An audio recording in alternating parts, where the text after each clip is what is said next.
بسم اللہ الرحمن الرحیم۔ السلام علیکم ورحمۃ اللہ وبرکاتہ۔ رسول اکرم صلی اللہ علیہ وسلم نے ارشاد فرمایا، شیطان آدمی کی گدی پر سوتے وقت 3 گراہیں لگا دیتا ہے اور ہر گراہ پر یہ پھونک دیتا ہے کہ سو جا، ابھی رات بہت باقی ہے۔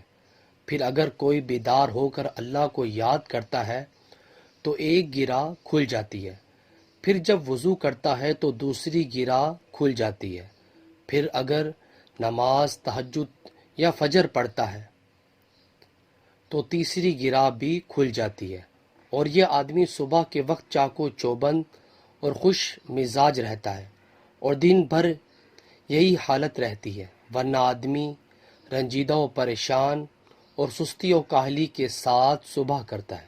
اللہ اکبر۔ صحیح بخاری کی حدیث ہے۔ ویورز، اللہ تعالیٰ سے دعا ہے کہ اللہ تعالیٰ ہمیں بھی تہجد کی نماز پڑھنے کی توفیق عطا فرمائے اور اپنی زندگی کو اسلام کے مطابق بسر کرنے کی بھی توفیق عطا فرمائے۔ ویڈیو کو شیئر کریں۔ جزاک اللہ۔ السلام علیکم ورحمۃ اللہ وبرکاتہ۔